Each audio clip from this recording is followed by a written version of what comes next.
Ainda pensando, né, o anel de Giges em relação ao Kant, ao ficar invisível comete as piores atrocidades, como também no exemplo que você trouxe da greve da polícia aqui, pessoas que você não pensaria nada, de repente cometem algum crime. Nesse sentido, é possível afirmar que para o Kant, o ser humano ele tem uma inclinação ao mal, ele nasce mal, ou ele ou isso acontece no decorrer, ou é um grande problema em Kant isso? Então, vamos lá. Você colocou uma questão que Fundamental. nossa, essa questão aqui é a questão. Kant ele trabalha muito isso nesse livro aqui, A Religião nos Limites da Simples Razão. Bom. Principalmente no início, ele não fala especificamente de religião no início, ele dá uma introdução falando sobre natureza humana, efetivamente. Eu usei ele muito na minha discussão ali no mestrado e respondendo sua questão. O Kant, ele tem uma primazia do bem, ele diz que existe uma disposição para o bem na humanidade. Essa disposição para o bem, ela tem sua realização principal na racionalidade mesmo, que é o que vai apontar o que nós devemos fazer, o certo e o errado. Só que existe também dentro de nós uma propensão para o mal. Essa propensão, Kant divide em 3 níveis. O que é essa propensão? Qual que é a diferença? O que é a propensão? Propensão para o mal, na visão do Kant, é uma possibilidade de fazer o mal. É uma possibilidade de fazer o mal que aí, conforme o ser humano ele vai por esse caminho, ele vai se desenvolvendo para o mal e as coisas vão ficar piores. Por exemplo, Kant diz, imagina uma pessoa que tem propensão para coisas inebriantes. Que é o jeito que o Kant escreve. Por exemplo, o Kant escreve isso nesse livro. Qual que é a questão? Uma pessoa que tem propensão, na visão do Kant, a ter um vício em bebidas alcoólicas, por exemplo. Agora, enquanto a pessoa nunca experimentou, tá ok, mas no momento que ela experimentar, essa propensão vai gerar uma inclinação forte, que aí vai ser mais difícil de ser vencido. Mas qual que é o ponto como que o Kant divide essa propensão? Em 3 níveis. Vamos ver se eu lembro agora, né? Lembrei. A fraqueza, a impureza e a malignidade. 3 níveis de propensão para o mal. Vamos lá. O que é a fraqueza? É o menos pior, por mais que pareça pior do que o segundo, e a gente vai entender o porquê. Aí gostei dessa questão, essa questão foi boa. A fraqueza é o seguinte, ele usa até um exemplo da Bíblia e usa um exemplo que Santo Agostinho explorou muito bem. E Paulo explorou muito bem antes de Santo Agostinho ainda, né? Que é a ideia, a fraqueza eu quero fazer o bem, mas não consigo. Esse é o primeiro grau de propensão para o mal.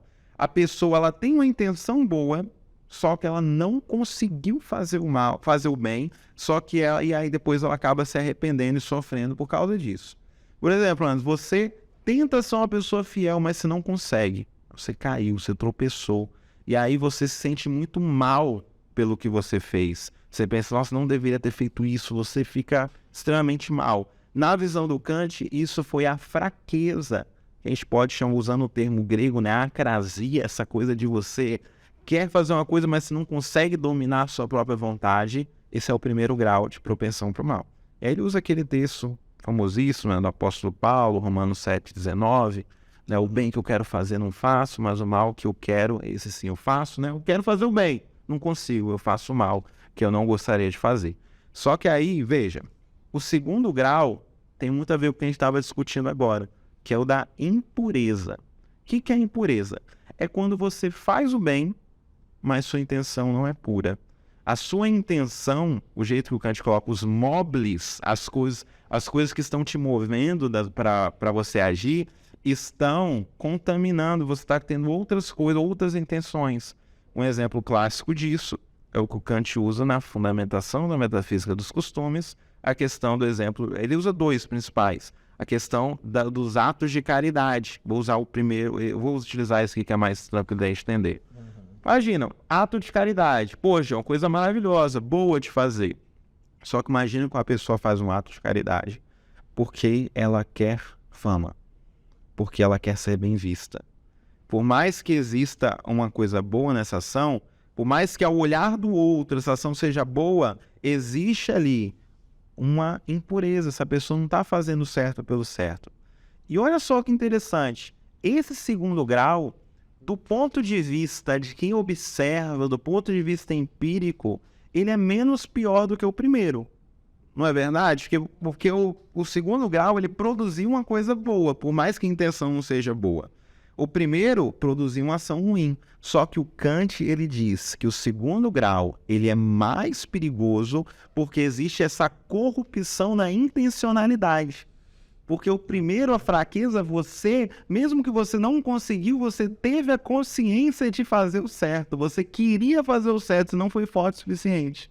Entende? Agora, na impureza, você não teve mais essa intenção. Você fez uma coisa que é até boa, mas sua intenção já está corrompida. E se sua intenção estiver corrompida, acabou, é o problema, é o grande problema. Porque agora você fez uma coisa boa, foi um ato de caridade por uma motivação egoísta. Mas em outro momento, essa motivação egoísta vai te levar a fazer coisas ruins.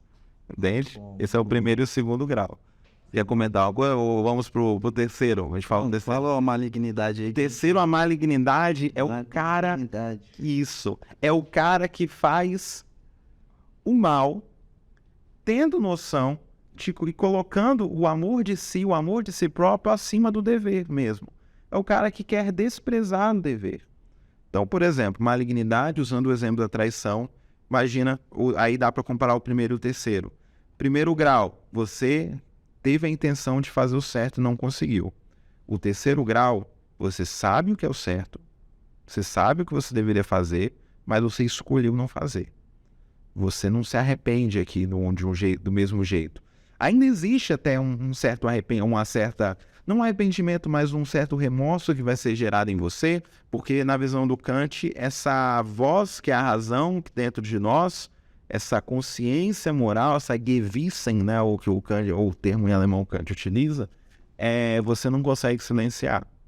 Mas ainda mais aqui você já teve uma escolha deliberada, escolheu, quero fazer o mal, sabe? Nossa. Só o último adendo aqui, aí o Kant diz que esse é o último nível, porque ele diz que a gente sempre quando faz o mal, todo ser humano que faz o mal, ele faz o mal visando algum bem, mesmo que seja o bem de si próprio, o amor de si, o egoísmo, porque é o seguinte, o Kant ele faz a ressalva de que ninguém quer o mal pelo mal.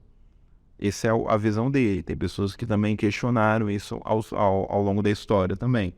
Ele diz que nenhum indivíduo faz o mal simplesmente pelo mal. Sempre está buscando um bem, mesmo que seja o bem de si próprio, sabe? Mesmo que seja o prazer para si próprio. Porque o Kant ele diz que um ser que busca o mal pelo mal seria um ser diabólico. Esse é o termo que ele utiliza. O ser diabólico, né, não seria um humano que... Sim, mal.